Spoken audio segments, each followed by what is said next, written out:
realidad no quiero circunscribirme mucho ahí para hablar del tema del nuevo nacimiento, que yo sé que es un tema que ustedes ya dominan, que deberían de saber cuáles son las bases del nuevo nacimiento, cómo debe ser la vida nueva ahora en Cristo. Quiero utilizarlo de base para poder compartir esta experiencia que creo que, aunque es muy conocida, muy poco entendida entre muchos creyentes. Versículo 1 del capítulo 3 del Evangelio según San Juan. Dice: había un hombre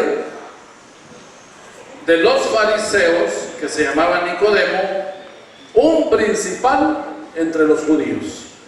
¿Quién era este hombre? Perdóneme que lo detenga un poco en la lectura y en la escritura, porque yo sé que usted apunta.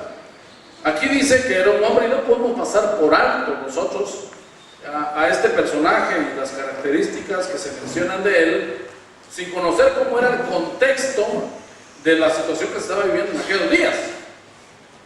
Recuérdense que los fariseos, los saduceos, eran las dos élites religiosas de Israel en aquel tiempo. Los fariseos eran guardadores de los preceptos, los mandamientos divinos.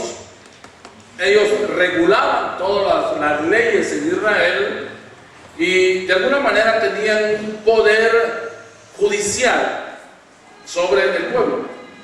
Los saduceos, a diferencia, eran la élite o la casta sacerdotal, que ellos pues obviamente cubrían todo lo que estaba relacionado con el templo, las fiestas y los ritos. Entonces, en esas dos áreas se depositaba toda la fe judía. Entonces, llamar a alguien un fariseo era en realidad hablar de un hombre pensante, un hombre conocedor, un hombre investigador, así como muchos de ustedes que les gusta investigar, que les gusta estudiar, que les gusta conocer un poquito más allá de las hojas de un libro, quieren conocer más los contextos, conocer más la historia. Así eran los fariseos. Ellos eran muy apegados a la tradición judía y eran guardadores de la línea mesiánica, porque ellos sabían, creyentes, siendo ellos de la resurrección, creían que un Mesías habría de venir. Entonces era una secta, no como usted pensaría una secta hoy, porque una secta era diferente en aquel tiempo. No era malo la palabra secta, ahora tal vez sí se le da un tinte malo, pero los fariseos eran gente buena, pero que había llegado a extremos en ciertas cosas en su secta. Y este hombre, dice aquí, se llamaba Nicodemo. Poner el nombre de un personaje en un libro cristiano, esto era un poquito riesgoso, pero como esto se escribió después, entonces no afecta, pero en realidad era muy razonable que este hombre tuviera tal vez que cuidarse las espaldas de la gente. Y este hombre Nicodemo, dice el verso 1 al final, que era un principal, y no solo era judío, era fariseo, sino era un principal. Cuando se habla de principales, recuerden que el Sanedrín estaba formado por 71 personas, y cada uno de ellos tenía un rol importante, y había uno que presidía, era el patriarca de todo el Sanedrín, que era como decir ahora el Congreso de la República. En aquel tiempo en Israel era un personaje muy importante de los que estaban a la cabeza del gobierno. Entonces este Nicodemo no era un tirado con onda. Bueno, todo lo que dije era para decirles que no era un cualquiera, pues, que era un tipo, un fulano que se las sabía todas. Era un hombre respetado. Verso 2. Debido a su posición, debido al riesgo que significaba el acercarse a la verdad, porque a veces acercarnos a la verdad nos va a costar un montón de cosas. Usted va a tener que morir algunas cosas, va a empezar a correrse riesgos por la verdad. Este hombre, dice, vino a Jesús de noche. Bueno, podemos hacer algunas teorías y decir que la más simple sería que llegó de noche porque tenía una agenda tan llena que solo en la noche podía pegarse una escapada y llegar. Pero otros más atrevidos, y yo estoy con estos últimos, creen que este hombre llegó de noche porque no quería darse... ¿Por qué? pues que evidenciaran y supieran que estaba interesado en el cristianismo. Ustedes a veces ven y dicen, porque la gente dice, los pobres y la gente común seguían a Jesús. Como él era de Galileo le seguía. Como él era de una región poco educada y formada, pues la gente común lo seguía. Pues no, mis amados hermanos y amigos que nos ven por los medios. A Jesús vino a impactar a las élites, a los griegos. Vino a mover el hacía a muchos pensadores. Y habían algunos, que dice el libro de los Hechos, que algunos principales de la sinagoga, no solo se convirtieron a Cristo. Porque cuando la palabra llega no vuelve vacía, no importa quién esté en la posición en la que esté. La palabra ya, mire, si no, ¿qué evidencia hay del poder de Dios transformador? Usted y yo hoy en este lugar. Porque si Él lo cambió a usted y yo éramos alejados de Dios, de sus pactos, ¿cómo Él no puede cambiar a cualquiera? Así es que cuando usted no tenga fe, véase y diga, sí, Señor, me cambiaste a mí, puedes cambiar a cualquiera. Pero aquí estaba sucediendo algo en el Sanedrín y entre toda la gente. Estaban viendo que este hombre sí, hablando de Jesús, sí llenaba los requisitos para poder ser el Mesías. Vino de noche, y como este hombre era pues un hombre educado, hablando de Nicodemo, vino con las famosas palabras protocolarias. La primera cosa que le dice rabí. Rabí traducido es maestro, aunque la palabra rabí es como para el maestro de maestros, o sea, el que más sabe entre ellos. Viene y le dice, rabí, sabemos que has venido de Dios como maestro. Mire, ¿qué estaba diciendo este hombre? Sabemos que has venido de Dios. Sí, lástima que no habían celulares para haberle grabado y haberlo subido a Facebook esa noche, porque al día siguiente le hubiera costado, deje el trabajo, le hubiera costado la vida a este hombre por haber hecho esta afirmación.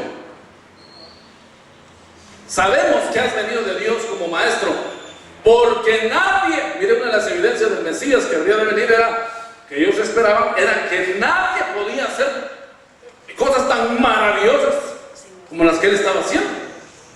Nadie las había hecho si Dios no está con él. Qué palabras tan impresionantes las que dice este hombre. Pero como Jesús sabe quién es y no necesita que se lo estén afirmando, por lo menos yo creo que el lenguaje de Jesús, de los 5 lenguajes del amor, no era palabras de afirmación. Él viene y le dice, en el verso siguiente, de cierto, cuando 2 veces se repite esta sobreénfasis en de cierto es porque es muy importante.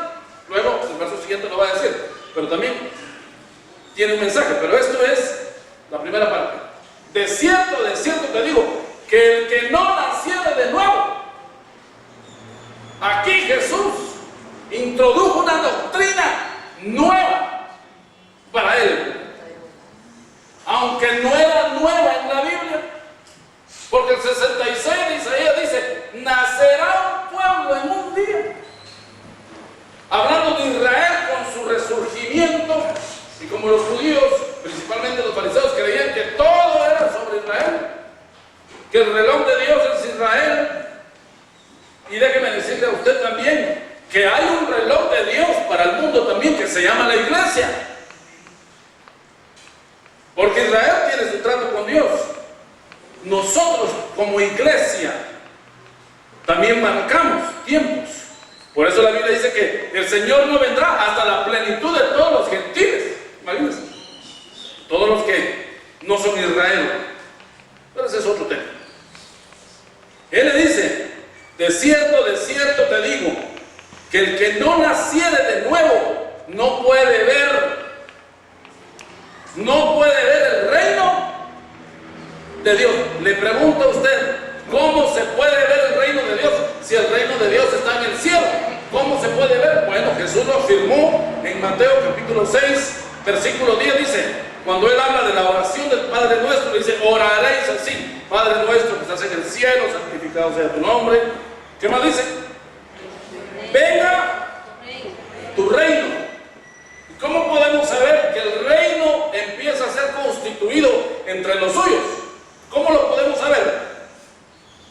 Bueno, lo podemos saber por la otra parte que dice el versículo, venga tu reino, hágase tu voluntad. Quiere decir que si tú en tu casa pones la voluntad de Dios a moverse, a ejecutarse, quiere decir que el reino se está constituyendo en tu casa. ¿Cuántos están de acuerdo conmigo? Tú vives en tu casa con las reglas de una nación a las cuales tienes que someterte y sujetarte, porque Romanos 13 así lo dice, que debemos someternos a toda autoridad, porque toda autoridad ha sido puesta por Dios, debemos someternos a ella.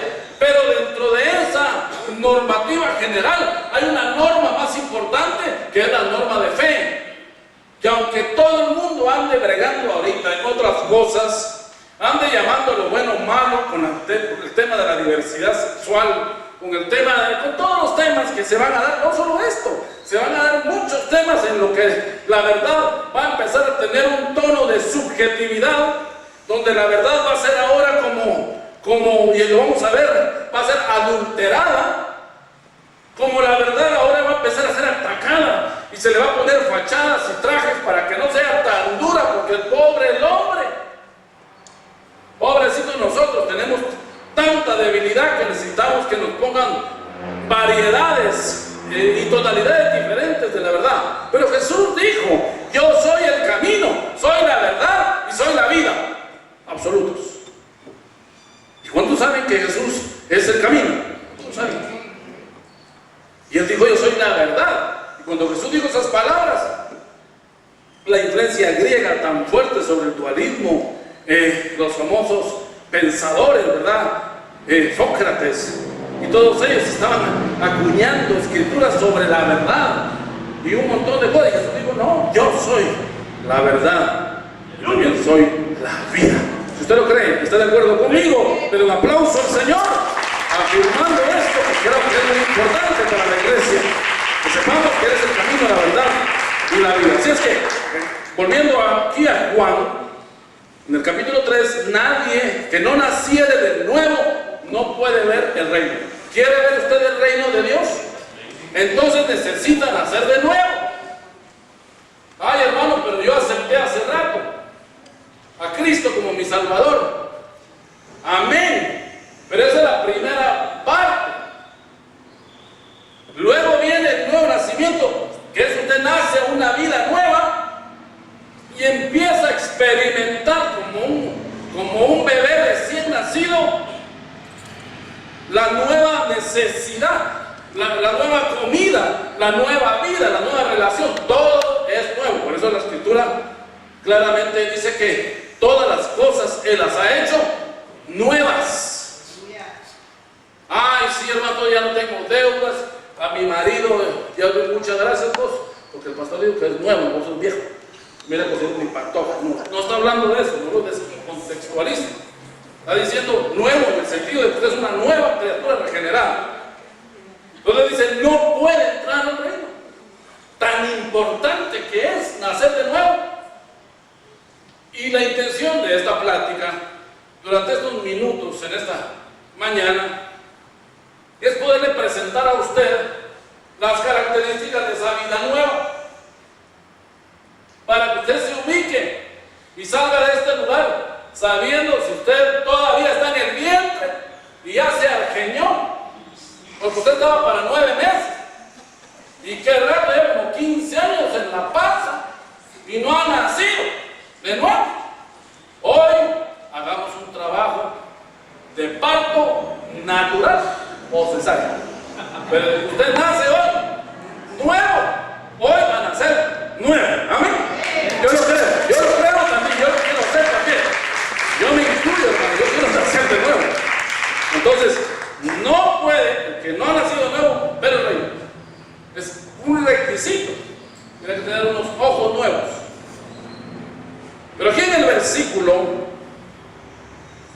5, siempre del capítulo 3 de Juan, Jesús vuelve a responderle porque este hombre se queda trabado con esa afirmación. ¿Cómo puedo yo? En el verso 4 dice, siendo un hombre viejo, entrar nuevamente al vientre de mi madre. Nicodemo no era una persona que estaba como revelando a Jesús y burlándose de él, no fue así su respuesta. Él la pensó porque él no entendía cómo era esta nueva experiencia. Él entendía que solo por la ley, pero no había otra manera. Entonces Jesús le aclara y le dice, no solo necesitan nacer de nuevo para ver el reino, sino que ahora en el versículo 5 le va a añadir otro tema, se lo va a hacer un poquito más a detalle. Respondió Jesús y dijo, de cierto te digo, que el que no naciere del agua y del Espíritu no puede entrar en el reino. Bueno, entonces está diciendo, tiene que tener dos experiencias en su vida.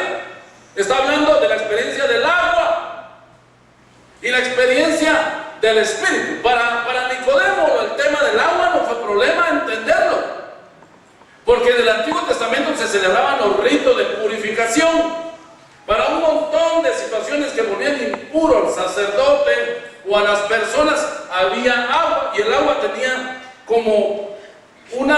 era un símbolo en realidad para que la mente de la persona, al ver cómo se quitaba la suciedad, espiritualmente él entendiera que hay una suciedad interna que también se quita con otra agua, pero no es la misma agua que él estaba usando para lavarse, era un agua diferente. El salmista David lo va a decir más adelante, que hay un agua que limpia el interior. ¿Está de acuerdo conmigo? Él entendió la tevilá, la rito de purificación, cuando la mujer daba luz, el agua. Cuando el hombre tenía algunos problemas físicos, en su varonilidad, precocidad, el agua.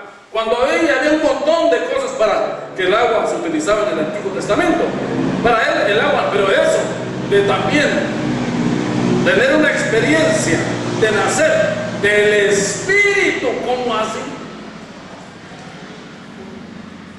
Esa sí la iba a entender en el resto de su vida. Pero Jesús dice aquí que los que no tengan esas dos experiencias no pueden entrar. El que no nace de nuevo no puede verlo. Porque hay algunos que llegan a la iglesia y empiezan a ver, pero no van a entrar. Porque no quieren morir. El capítulo 6 creo que no estoy mal, de Romanos, el apóstol Pablo hace una alegoría, una comparación entre el bautismo en agua con la sepultura. Y dice que somos sepultados con Cristo en el agua, a ser semejantes a Él en su muerte, pero también resucitados con Él cuando salimos del agua. Ahora, Él está diciendo no pueden entrar si no tienen esa experiencia. El capítulo 13 de Juan, versículo 8, quiero leer unas escrituras aquí, un par de escrituras en Juan para entender este concepto. Vamos al capítulo 13, versículo 8. Pedro le dijo, es que Pedro era lo máximo, hermanos. Pedrito quería explicaciones de todo. Y él era preguntón. A veces se metía en problemas, pero preguntaba. Aquí era el asunto sobre que Jesús empezó a lavar los pies de los discípulos, es el capítulo 13. Pero Pedro no quiso que se los lavaran a él, porque todavía le costaba entender las cosas del Espíritu. No me lavarás los pies jamás. Miren qué palabras las que usa. Y Jesús se le queda viendo, yo no sé cómo lo miró, cómo le habló y le dice: si no te lavare, no tendrás parte conmigo. ¿Por qué Jesús le dice a Pedro que se deje lavar los pies? Si más adelante en el capítulo 15 15, verso 3, Jesús les dice: ya vosotros estáis limpios. ¿Por qué 2 capítulos antes Jesús les dice: tienen que lavarse los pies, si no, no tendrás parte conmigo? Pero en el 15, 13 les dice: ya estáis limpios. Bueno, expliquémoslo bien. Eso es obvio, es lógico. El Señor nos limpia, pero nosotros nos ensuciamos. ¿Está bien conmigo? Es como cuando usted manda a lavar su carro. Lo saca usted del car wash y en la esquina hay un charco. Y pasa alguien y le ensucia su carro. Su carro tiene una mancha, pero no está sucio todo. Es un ejemplo, es solo una comparación. De igual manera, el creyente ya está limpio por la palabra de Dios, dice el capítulo 15, verso 3. Ya vosotros estáis limpios por la palabra que yo os he hablado. Dice el 15.3, vamos a proyectarlo, 15.3 de Juan, para que usted sepa que así es como dijo Jesús: ya vosotros estáis limpios por la palabra que yo os he hablado. Pero ellos, cuando caminan en esta tierra y posan sus pies, se ensucian los pies. Quiere decir que el contacto con este mundo en alguna medida nos contamina. Por eso cuando la Biblia menciona los animales puros y los impuros, una de las cualidades de los animales puros era que ellos tenían ¿cómo se llama eso? En la pata, la pezuña hundida. Gracias.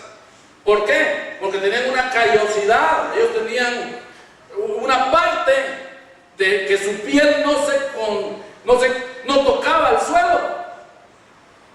Y eso habla de que uno está en el mundo, pero no es del mundo. Así como cuando las hermanas, para que entendamos bien, entonces no quiero tener pezuña un día. Pues cuando las hermanas usan sus grandes taconotes. Yo miro a las hermanas con los tacones así. Algo así era la ley. Yo creo que las mujeres por Levítico están usando sus zapatos, ¿verdad? Se lo ponen para no tener contacto con el mundo. Están elevadas y los separa una gran suela de la tierra. Pues algo así era la pezuña hundida. No tenían contacto. Fíjense que otra cualidad del animal limpio que menciona Levítico era que rumia. Quiere decir que pasa por un proceso la comida y luego la va disolviendo el bolo alimenticio hasta sacar todo el provecho y expulsar de su cuerpo lo que no sirve. Por eso el animal limpio tenía esa cualidad. En cambio, el que no era limpio, ese tenía solo un estómago y hasta las toxinas se tragaba, no discernía. Eso es espiritual también. Pues no me quiero desviar del tema. Ya vosotros estáis limpios. ¿Y cuántos están limpios por la palabra? ¿Todos somos creyentes en esta mañana? Amén. Entonces usted ya es limpio por la palabra. Pero se ensucian los pies.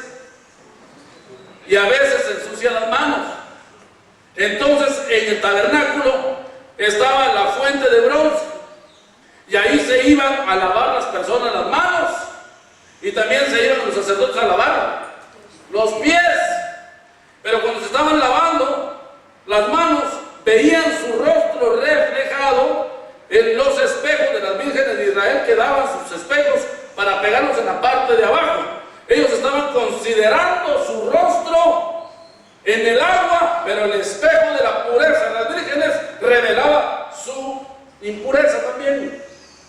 Tenían muchos seres muy bonitos estudiar el tabernáculo. Pero entonces aquí está diciendo que están limpios. Pero le dice anteriormente que se laven los pies y deje que los que son mayores le laven los pies. Yo no tengo ningún problema con el rito del lavatorio de pies. La palabra nos limpia. ¿Quiere saber usted por lo menos 6 beneficios de lo que la palabra hace? Lea conmigo el Salmo 19, versículo 7 en adelante. El capítulo 19, verso 7. del libro de los Salmos. Y vamos a ver rapidito, solo se lo voy a poner yo como manera de que usted tenga algunas claves para saber la palabra de Dios, el poder que tiene para transformar. Dice así el salmista. Número 1, la ley de Jehová. Número 1, ¿qué dice?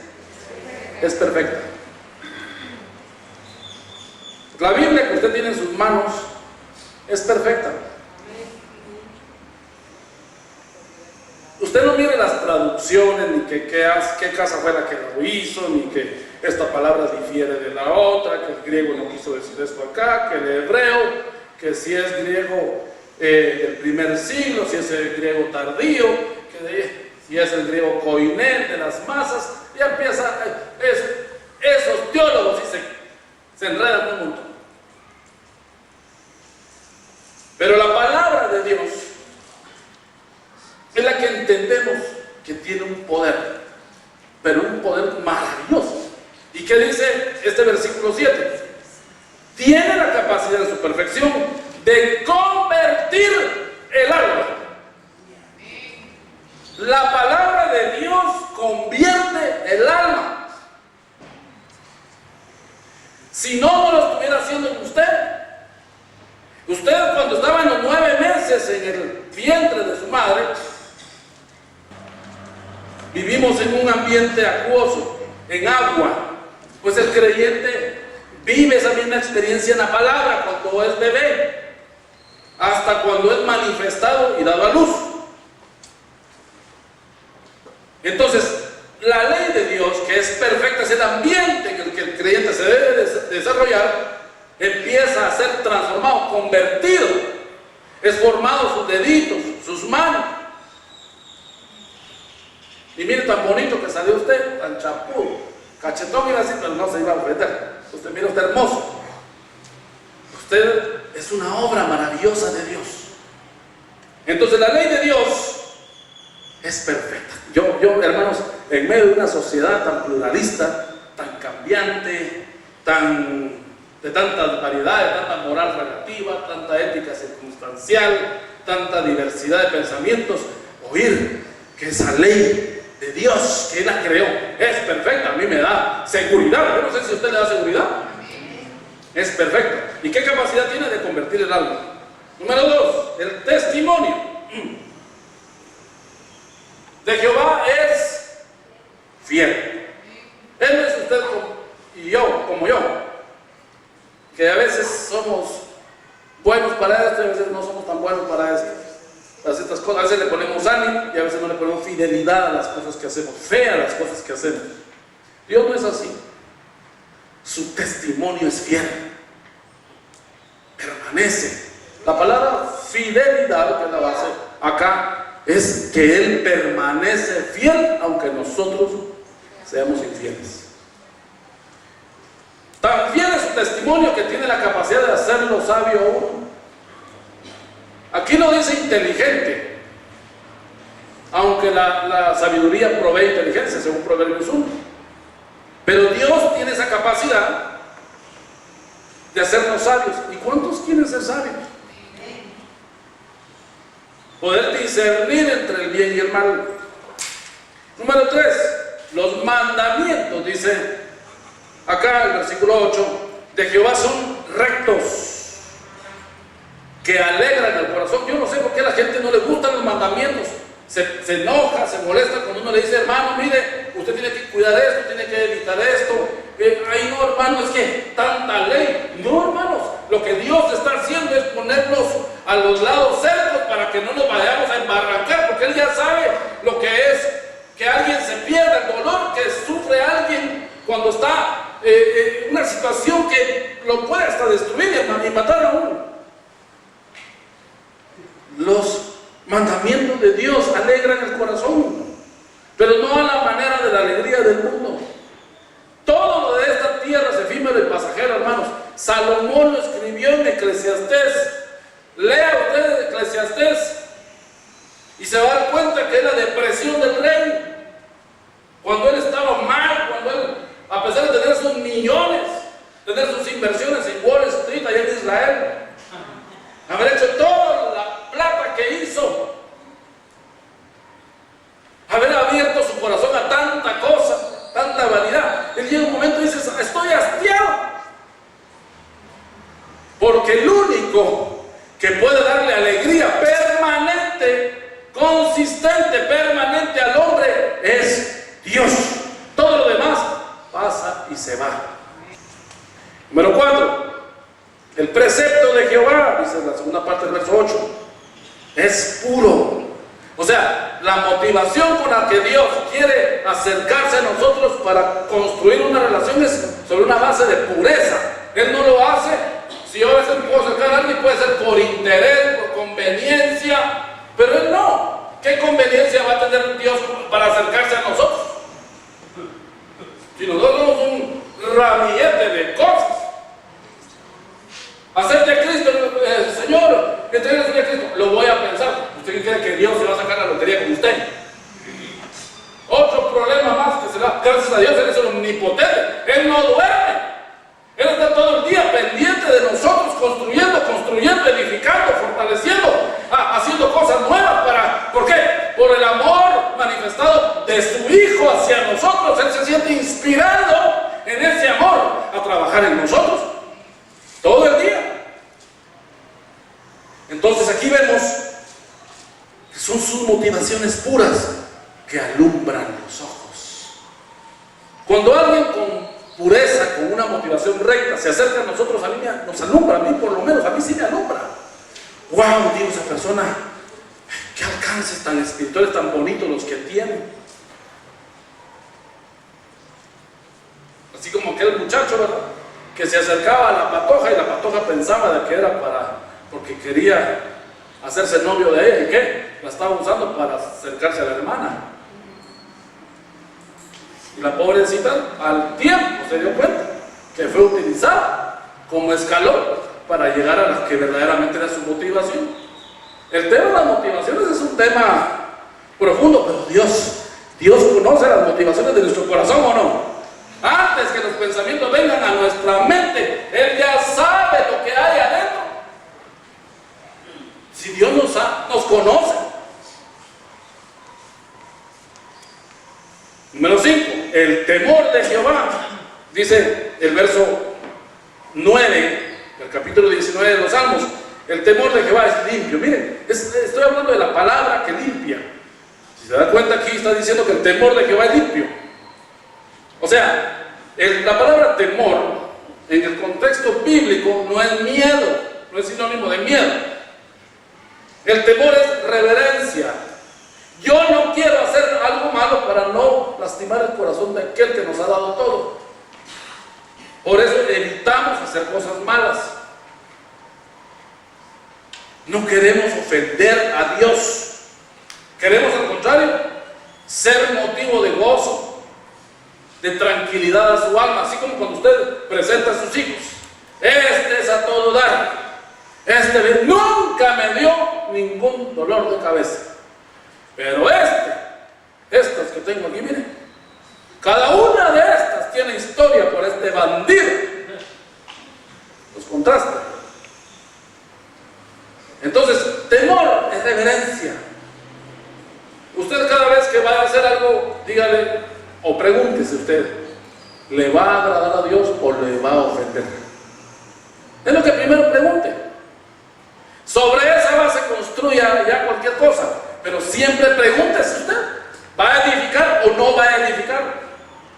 Y sobre eso usted ya se respondió. Una vez llegó una persona conmigo, se sentó en la oficina de la consejería y empezó a hablar. Y habló la media hora. Esa persona sacó todo lo que tenía dentro. Ella misma reconoció su falta. Ella misma pidió perdón y yo solo estaba oyendo. Es la administración más light que yo he vivido, más tranquila. Y cuando oré por la persona, me dice: pastor, gracias, usted es muy sabio, usted es un gran consejero. Amén, hija, amén. Solo por oírte ya adquiero sabiduría. Pero a veces así va a ser, ¿verdad? El temor, usted tenga temor de Dios. Es limpio y permanece para siempre. Y la última parte de de estos 6 puntos, que es el sexto acá, dice el versículo 9: los juicios de Jehová son verdad, todos justos.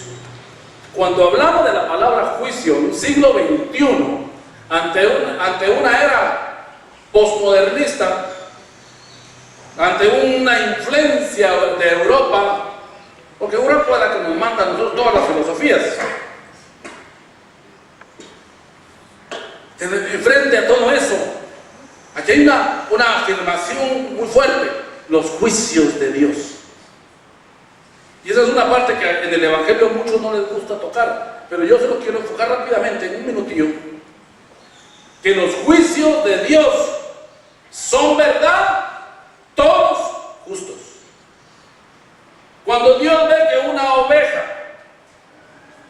está jugando en la orilla del precipicio, porque ve que a la cabra, como la cabra tiene sus piernitas y tiene la capacidad de poder moverse en el precipicio, casi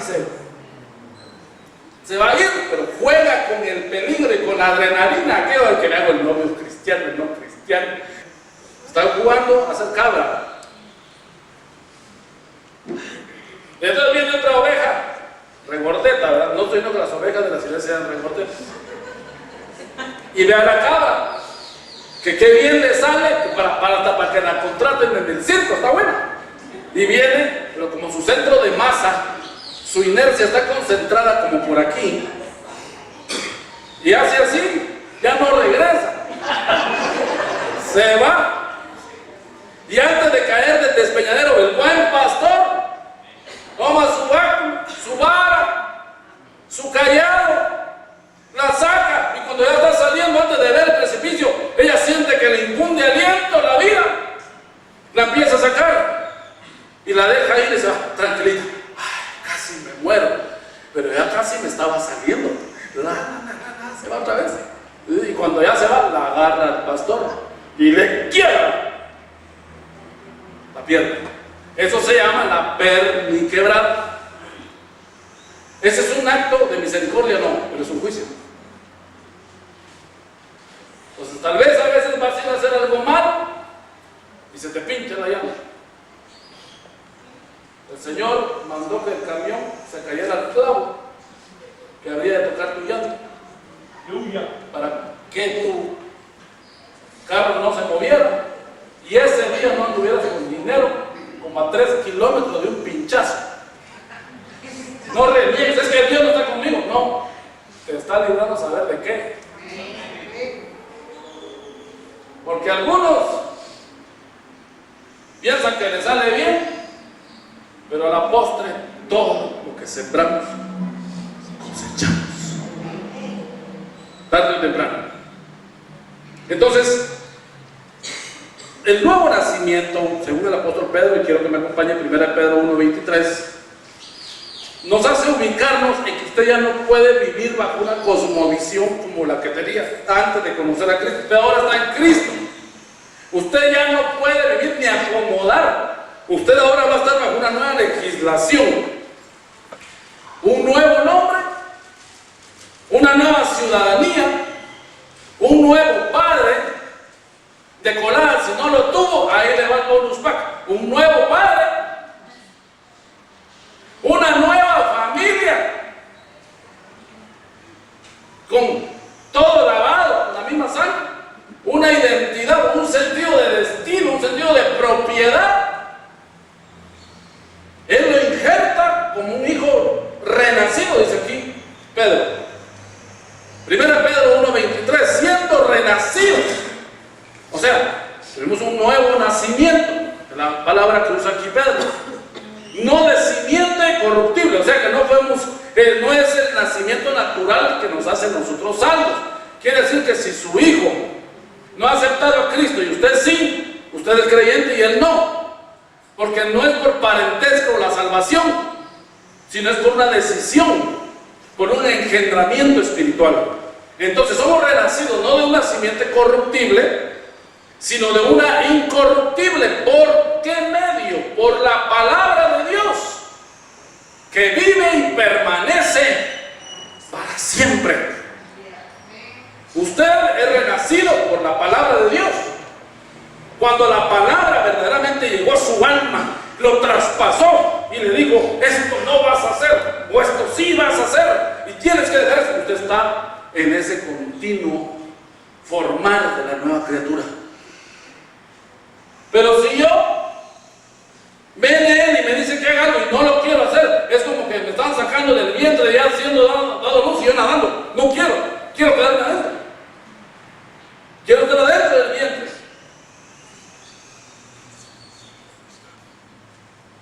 Somos engendrados por la palabra de Dios que vive y permanece para siempre. Ahora, hay 3 palabras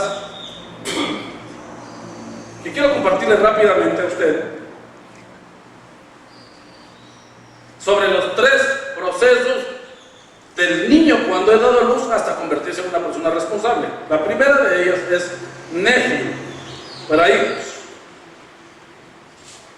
El nephews en griego, de ahí viene la palabra neófito. Es el bebecito dependiente. Es el que no camina solo. Es el que Pablo considera que es un débil y además un inexperto, un nefios. Son aquellos hermanos en la iglesia que hay que hacerle aplicación de tratamiento de enzimas. Hay que estar encima. ¿Por qué no llegaste? Que hay un desayuno, que te pago el desayuno, te pago la refacción, el coffee break, el almuerzo, la cena, te llevo en mi carro, te regreso, y siempre no, están así como aburridos, que no dan un paso voluntario. Son nefios, son niños. Nephew, no feo, ¿verdad? O sea, nephew, no feo. Nephew, dependiente. Pero Dios no quiere que sus hijitos sean dependientes. La Biblia dice, dice Jehová, con el profeta Isaías: yo tomé a Israel de la mano cuando era un muchachito y le enseñé a caminar. Usted empieza a enseñarle al niño en la iglesia, espiritualmente hablando, a caminar, así como le enseñó a usted a su hijo. O su hijo caminó sola. Vos ahí arrastrate, cuando puedas levantarte ya hacer tus primeros pasos. No, usted le enseña, le alegró cuando su hijo comenzó a caminar, hasta le grabó. Recogió, lloró, pero siguió. Un nefios es un hijo dependiente. Y Dios no quiere hijos dependientes solamente en ese proceso. Él quiere que salgamos de ese proceso y nos convirtamos en el segundo significado de la palabra hijos, que Él quiere tener renacidos de esa nueva simiente. Son los tecnones. Tecnón con K intercalada es diferente al niño, ya es un joven, ya es alguien fuerte. El joven se caracteriza por su fuerza. Lo único que no le ayuda al joven es que se vuelve independiente muchas veces y él quiere hacer su vida alejado de la sabiduría. Muchas veces los muchachos no oyen consejos. Muchas veces el tecnón va a tener esas experiencias. Va a ser del lado bueno muy fuerte, impetuoso, se las sabe todas, y los patojos se las saben todas, ¿no? Papá, usted es arcaico, pero usted es del siglo pasado. ¿Usted qué sabe de tecnología? Es cierto, a los que le tocó el problema de vivir las transiciones de la máquina de escribir, la Royal Remington, a la computadora. Y en computadora usted se lo usaba DOS, Lotus, los que aprendieron Pascal. Luego entraron ya a la nueva era cibernética y ahora hay hay otras modalidades nuevas. Y usted todavía ahí se acuerda como queda sus dedos, el pico de la gallina comiendo maíz, usted en la máquina. Usted se quedó en esa transición. Eso no lo hace insabio. Ay, mamá, usted no sabe. Hay una sabiduría, como dice Salomón en el libro de Proverbios, la sabiduría de mi madre. Dice, y la sabiduría de mi padre, hablando de David, lo formaron para lo que era, para lo que fue en ese tiempo Salomón. Entonces el tecnón tiene un problema. Es tan independiente que cree que se las sabe todas, pero tiene fuerza. Hay muchos cristianos que andan en todos los eventos, pero es rebelde, no se deja dominar. Y el tercer grupo de hijos son los huíos, U-I-O-S, huíos. El huíos es el hijo maduro, es el hijo que ayuda a otros. Él no anda pensando en medir su fuerza o ser independiente, él busca trabajar en equipo. Por eso la madurez es muy importante en la iglesia.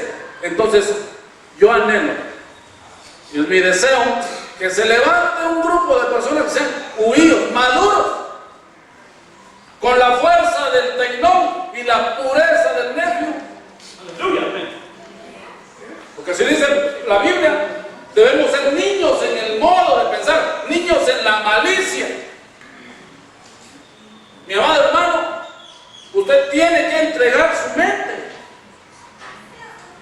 Tenemos que entregar el corazón al Señor. Quiero decirle a usted cómo es un niño en la fe. 1 Corintios 3:1. ¿Está conmigo? ¿Me regala unos minutos? ¿Cómo son los niños en la fe? Ya usted se va a ubicar en qué punto está. 1 Corintios 3:1. Dice así el apóstol Pablo: de manera que yo, hermanos, no pude hablaros como a espirituales, sino como a carnales, como a niños en Cristo. Ok. Entonces el niño en la fe es carnal. Y carnal no es más que almático, es emocional. Mire, yo le voy a decir una cosa: en la fe usted, sus emociones solo son para con Dios, para expresar sus cosas. Pero tenga cuidado sus sentimientos, cómo los aplica a las personas. El corazón no es buen consejero siempre. Aquí está diciendo que es almático. El niño en la fe se siente, se ofende, se siente agredido. A veces él tiene temor. Entonces uno de los problemas en la organización llamada iglesia es que hay mucho carnal. Pero no carnal porque le anda pecando y saber qué cosas haciendo fuera. No, de eso ya sabe usted quiénes son, eso no le toca enseñar, y usted ya los ve y a usted hicieron. Esos son impíos que no están en esta categoría. El impío es uno que conoció la verdad y la anda resistiendo y no quiere vivir bajo esa verdad. Esa es otra cosa. Pero aquí el carnal es alguien que está yendo, pero pelea su derecho, su espacio. Cuando el niño es pequeñito, él cree que todo el mundo gira alrededor de él. Usted le quita un juguete a un niño, grita, llora. Viene otro niño a ponerlo usted en la sala cuna con los niños. Este niño agarra el juguete, y si ve otro, agarra al otro, aunque solo va a usar uno. Porque así es él. Igual en las iglesias, así es la gente que no ha nacido de nuevo, todavía es carnal. todavía pelea puestos. Mira, hermano, yo le voy a decir una cosa. Hay mucho título entre el evangelio, hay mucho nombre, mucha posición. El cristiano tenemos la tendencia a ese concepto de emprendimiento, de empoderamiento, a usar mucho nombre. Pero mire, hermano, si usted es un siervo, Dios lo va a sacar a luz. Si usted es un padre, va a tener hijos espirituales, porque la autoridad se reconoce, no se impone. Cristo no impuso su autoridad y la gente lo reconoció, hasta los demonios reconocían quién era Cristo. Segunda característica del niño, primera de Corintios 14:20. El niño es inmaduro en su modo de pensar. Dice aquí: no seáis niños en el modo de pensar, sino ser niños en la malicia, pero maduros en el modo de pensar. Entonces, quien todavía tiene una mente cochambrosa, no redimida, todavía es vengativo, maquiavélico, se goza de las injusticias, ve que ahí está tirado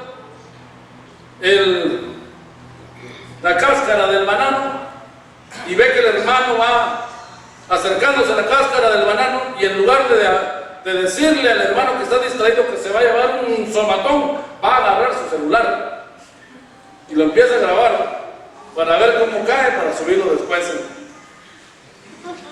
en el YouTube, en la computadora. Tiene que tener una renovación en su mente.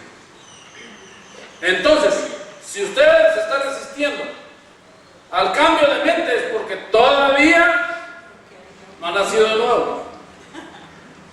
Todavía usted está dando que hacer en el vientre que se llama iglesia. Pero hoy vamos a pedirle al Señor que hoy haya un engendramiento por la palabra, un nuevo nacimiento que es evidente, claro, para que ya no estemos nosotros en esa disyuntiva en nuestra vida. Es inmaduro en el modo de pensar. Número 3, Gálatas capítulo 4, verso 3. El que es niño en la fe todavía está esclavo.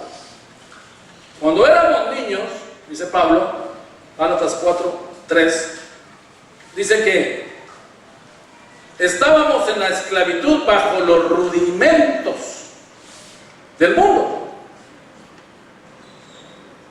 Quiere decir que si usted ya pasó de necios a tecnón, usted ya no va a estar en la esclavitud de las telenovelas. Las únicas que puede ver son las colombianas. No, es mentira. O las coreanas en la madrugada.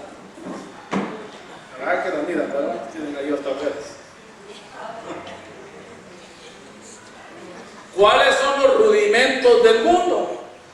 Así como hay una nueva ley en el espíritu, los rudimentos del mundo es la forma como resolvía usted las cosas de la vida, los temas de justicia, conforme al mundo. Antes se peleaba con alguien y le ofrecía los trancazos a la salida.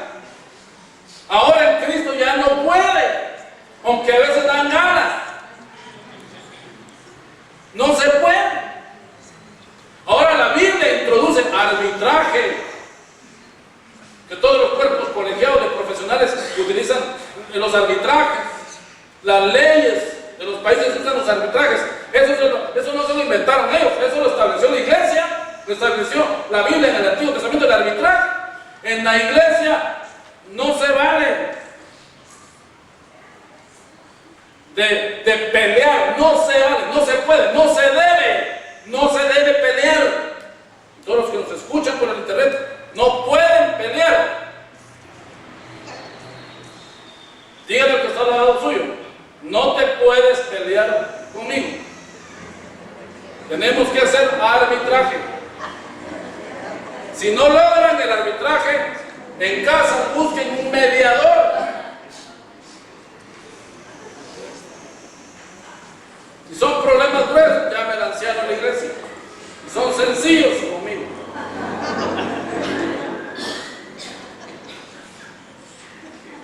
Pero a veces uno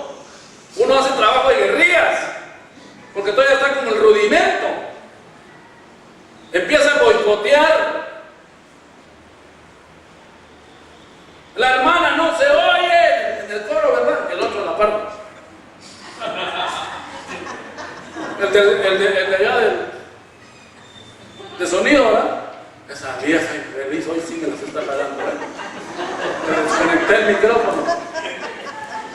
Rudimento del mundo.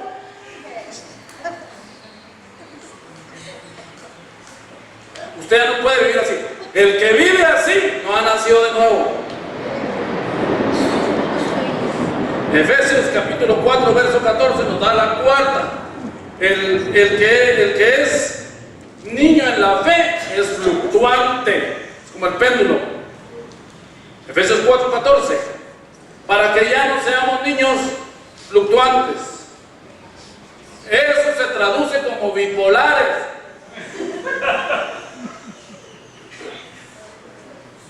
Por eso dice Mateo 5, que tú sí sea así y tú no sea, tal vez. No, eso es latino. Tú sí sea así, tú no sea, no. Hermano, va a llegar a la reunión. Tal vez. ¿Cómo se traduce eso? Si se me da la gana voy, si no, no. Si tengo ánimo voy, si no, no. No voy a ir, pero ustedes ya déjenme estar molestando. Eso es lo que se traduce a veces. Hermano, ¿a qué hora viene? Como a las menos cuarto. Significa que llega la hora que quiere. Ya en Cristo no es así. No pueden ser fluctuantes. Pero aquí lo está diciendo más por la doctrina. Llevado por todo viento de doctrina. Que hoy predican de prosperidad y que no sé qué, todos al seminario de prosperidad. Que ahora está, cierto, somos un cuerpo y todos nos necesitamos, pero hay una doctrina que la iglesia establece. Pablo le dice a Timoteo, persevera en la doctrina en la cual has sido instruido, para que seas algo tú y los que te oyeren. Cuando una persona se cambia de una iglesia a otra, esto se lo quiero aconsejar a los líderes y a los pastores.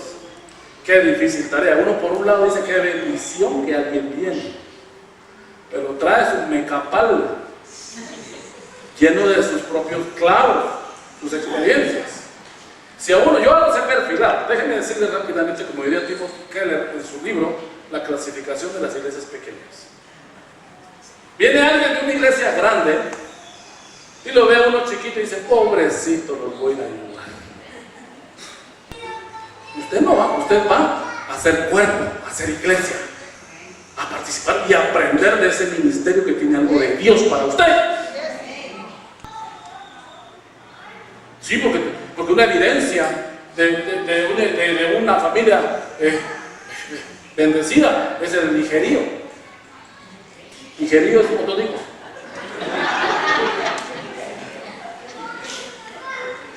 Sí, no. Sí, no. Entonces se vive el conflicto. Yo me he cambiado solo, ¿sabes?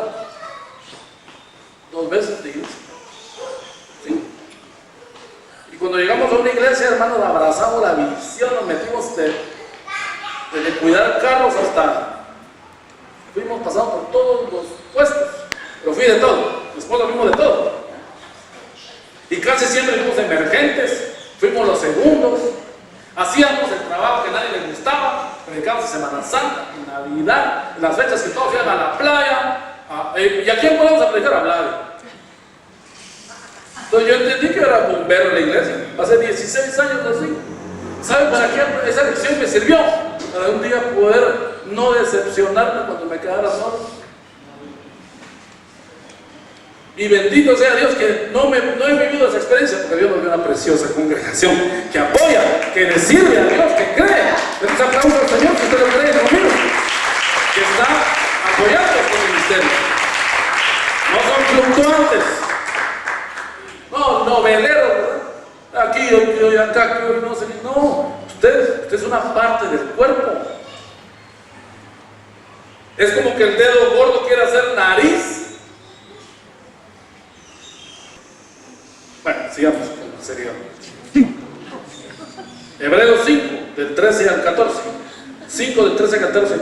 El niño en la fe es inexperto. Y esa es tal vez la parte que más me preocupa. Es inexperto en la palabra de justicia.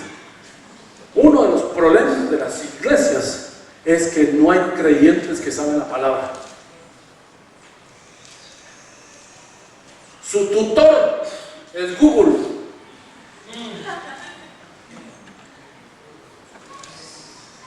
Se graduaron en el rincón del vago. En internet no es una iglesia. Mire qué dice el escritor aquí. Todo aquel que participa de la leche, el nefius, es el que solo le gusta salvación, ¿verdad? Y entiéndame, cuando estoy diciendo salvación, no estoy diciendo que estoy despreciando la sangre de Cristo. Usted entienda, no me agarren con preguntas capciosas ni con frases que yo no dije. El que participa de la leche es inexperto en la palabra de justicia porque es niño. El verso siguiente dice: pero el alimento sólido es para los que han alcanzado madurez, para los que por el uso tienen los sentidos ejercitados en el discernimiento del bien y el mal. Es un problema hoy día. La gente no discierne. Mamá, hoy viene el huicho y quiere ser el novio oficial mío. Mamá, por favor, te alistas. ¿Y quién es? Yo no lo he visto en la iglesia. Es que él cree en Dios, mamá, pero a su manera. Resulta que el huicho has perdido. Y ahí la patoja buscándole el modo, cómo arreglan la cosa. No tiene discernimiento la patoja. Se fue por la impresión que le causó. Pero si se parece a Thor o al de Superman, ya la patoja no vio si tiene Biblia abajo del brazo. No, eso es lo que menos se le preocupa. Es que él me entiende y ahora la hacen de evangelista las patojas. Yo lo voy a llevar a la iglesia. Es que vea, hermano, mire, es que en la iglesia no hay material disponible. Está todavía en proceso. No se puede. Claro, los de la calle, ni modo, porque ellos no tienen escrúpulos. Y a veces nos juegan la vuelta los pastores. Nos la vienen a pintar de que son creyentes y nos resultan más chamucos. Hay que tener discernimiento. ¿O usted cree que a su hijita, hermosa, linda, que le ha costado todo, se le va a entregar a cualquier peludo? Solo por tener unos 3, 4 millones de dólares por ahí. Si cuando yo le pido a usted su carro prestado para ir a hacer un mandado no me lo da, le pone excusas, que un cacharro viejo, creo que fuera de agencia nuevo. Y a su hijita, ay, sí, me voy a la pijamada, me voy al padre, me voy al pueblo, como que si fuera, ¿qué? Su hija vale, es su amor, es su corazón, sus hijos también. Pero Dios quiere darnos un alimento espiritual. Jesús lo dijo en Apocalipsis, tal vez acompañas, hermano. Quiero darle un par de citas nada más para todo aquel que ya quiere tener una nueva vida, un hambre espiritual nuevo. Pónganse de pie conmigo, por favor. Apocalipsis 2:7 dice: